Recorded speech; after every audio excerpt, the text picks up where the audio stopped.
Bonjour, je suis Stéphane Burn et bienvenue dans ce chapitre 17 des archives de l'Imperium Universalis. Marcus Brachiald, 2 semaines après son retour chez lui, avait assisté à une somptueuse soirée de gala donnée au palais de Glarg. Il était allé d'un convive à un autre, se rabibochant avec Julie Lucius, qui avait fini par accepter de considérer Marcus comme le nouveau père de substitution de sa fille. Dans la foulée, les lumières dans la grande salle s'étaient éteintes, les projecteurs braqués vers une estrade sur laquelle un orchestre jazz avait joué une mélodie envoûtante. Là-dessus, Scarlett Mésange était entrée en scène, arborant une somptueuse robe rouge lit de vin à paillettes. Elle avait entonné une chanson qui avait énormément plu à l'assemblée, se voyant ainsi récompensée par un baiser langoureux de la part de Marcus.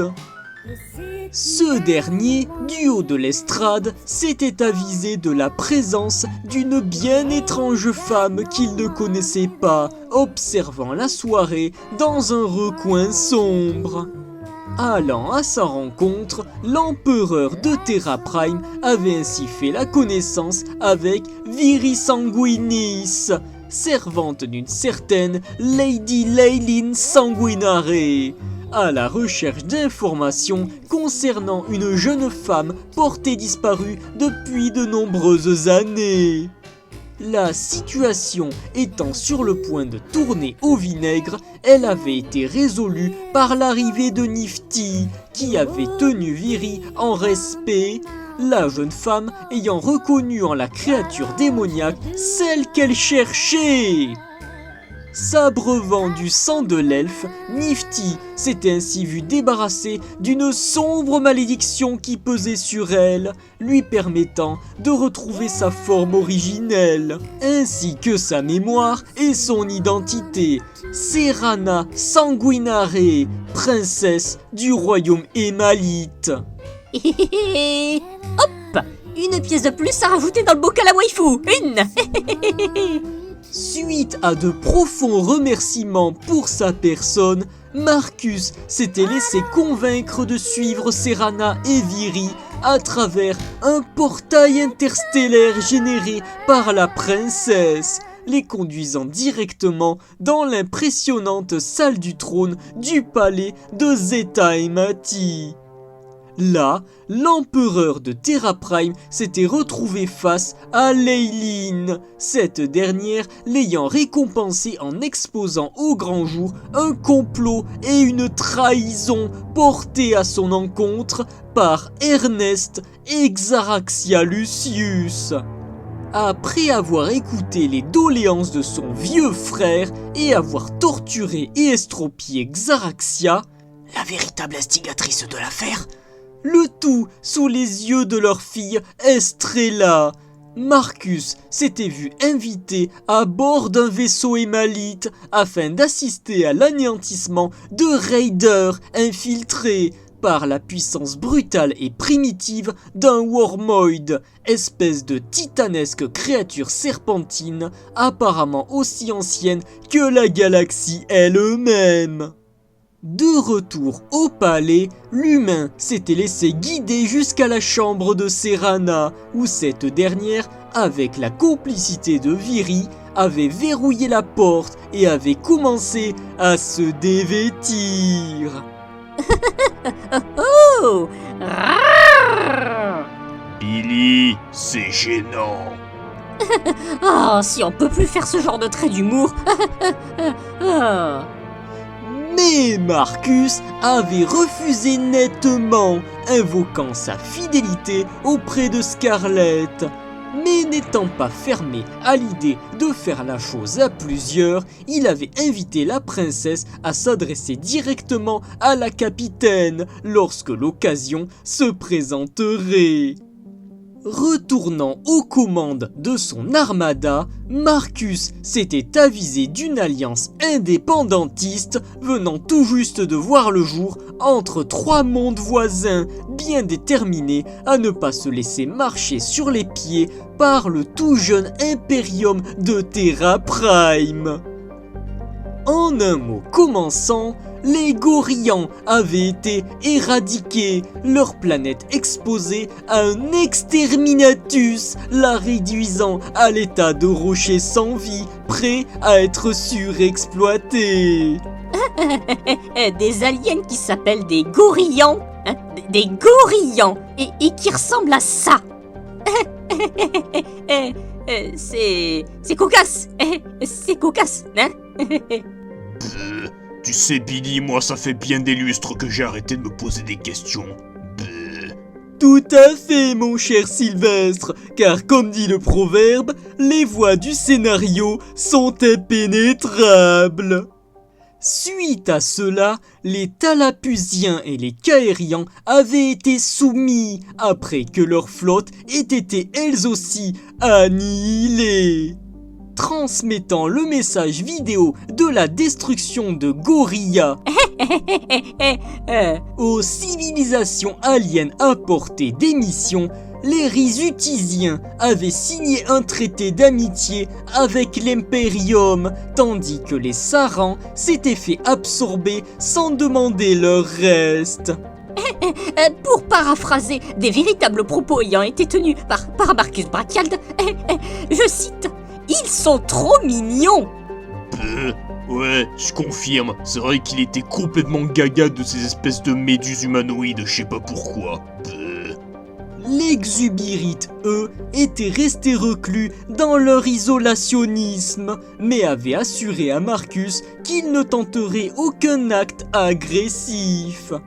Allant rendre visite aux Bersiens, l'empereur de Terra Prime leur avait montré à eux aussi le fameux enregistrement d'avertissement, les aliens acceptant de réfléchir à la proposition de rejoindre l'Imperium. Poursuivant l'avancée à travers Pax Nebula, Marcus s'était retrouvé confronté à la redoutable hégémonie vainovienne, aux flottes bien plus nombreuses et puissantes.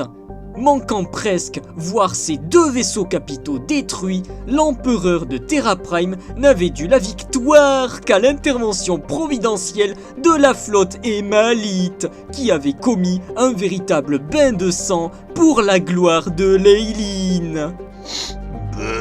Ouais, faut pas faire chier l'Imperium Universalis, mais faut encore moins faire chier le royaume émalite, parce que eux, ils plaisantent pas.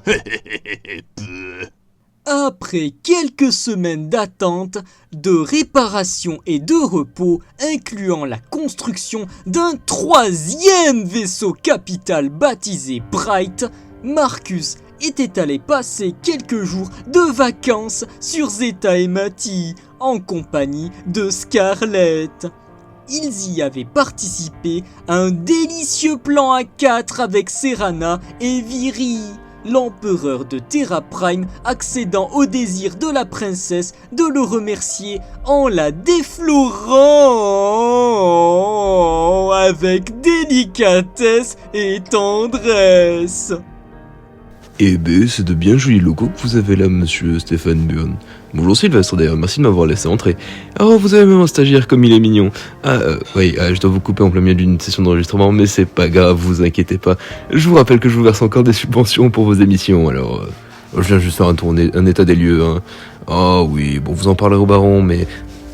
On s'arrangera. Mais sinon, du coup, je vous coupe en plein milieu de la partout. Oh, c'était un moment formidable. Vraiment, vraiment meilleur moment qu'on ait pu vivre dans ma carrière. Hein. J'en ai fait des choses, mais là, incroyable.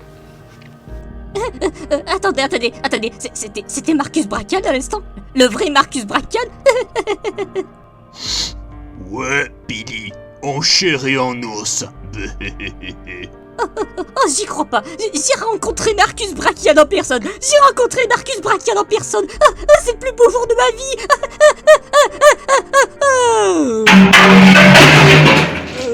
Mon cher Sylvestre, est-ce que Billy est... Non, tout va bien. Il a juste été victime du syndrome du craigasme foudroyant. Il devrait se réveiller d'ici à la prochaine session. Ah, merci Sylvestre, vous me rassurez. Bien, concluons tout ceci. Il, à savoir Marcus Bracald, avait pris toutes les précautions nécessaires, le corps de la Quanari étant composé d'acides dextroaminés, tout contact de muqueuse aurait pu entraîner des complications de santé autant pour l'un que pour l'autre. Comptez pas sur moi pour vous expliquer la mécanique des fluides interespèces, hein. Allez plutôt emmerder Xor. Tout à fait, mon cher Sylvestre Standalone. Pour simplifier et vulgariser afin que cela soit compréhensible pour le plus grand nombre, les Quanari sont des êtres à la base métazoaires, tout comme les humains. Ils constituent des individus organiques dont la base moléculaire est constituée principalement de carbone et qui respirent du dioxygène. Mais leur homéostasie repose sur des acides dextroaminés, ce qui implique qu'ils ne mangent pas la même nourriture que les humains, dont l'homéostasie repose, elle, sur des acides lévoaminés. Par conséquent, outre leur système digestif, leur appareil de reproduction repose sur un mode sexué, mâle et femelle, tout comme les humains, avec un principe de gamètes spermatozoïdes et d'ovules. De fait, bien que biologiquement incompatibles, les humains et les Quanari sont cependant physiquement compatibles sexuellement. Mais, car il y a un mais, rappelez-vous, le système dextroaminé contre lévoaminé, qui implique une structure moléculaire et cellulaire des fluides totalement différents d'une espèce à une autre. En conclusion, si un organe sexuel humain venait à entrer en contact avec son homologue inverse Quanari, les conséquences seraient fâcheuses. Effets secondaires allergiques indésirables, incluant inflammation, irritation, voire lésions cutanées, d'un niveau de gravité plus ou moins élevé en fonction du temps d'exposition. Eh bien, merci Xor pour ces informations complémentaires ô combien édifiantes. Tout le plaisir est pour moi, mon cher Stéphane Burn. Ainsi se conclut ce 17e chapitre des archives de l'Imperium Universalis. Merci à vous d'avoir écouté et regardé. À très bientôt. C'était le générateur zététique organisationnel. À vous les studios.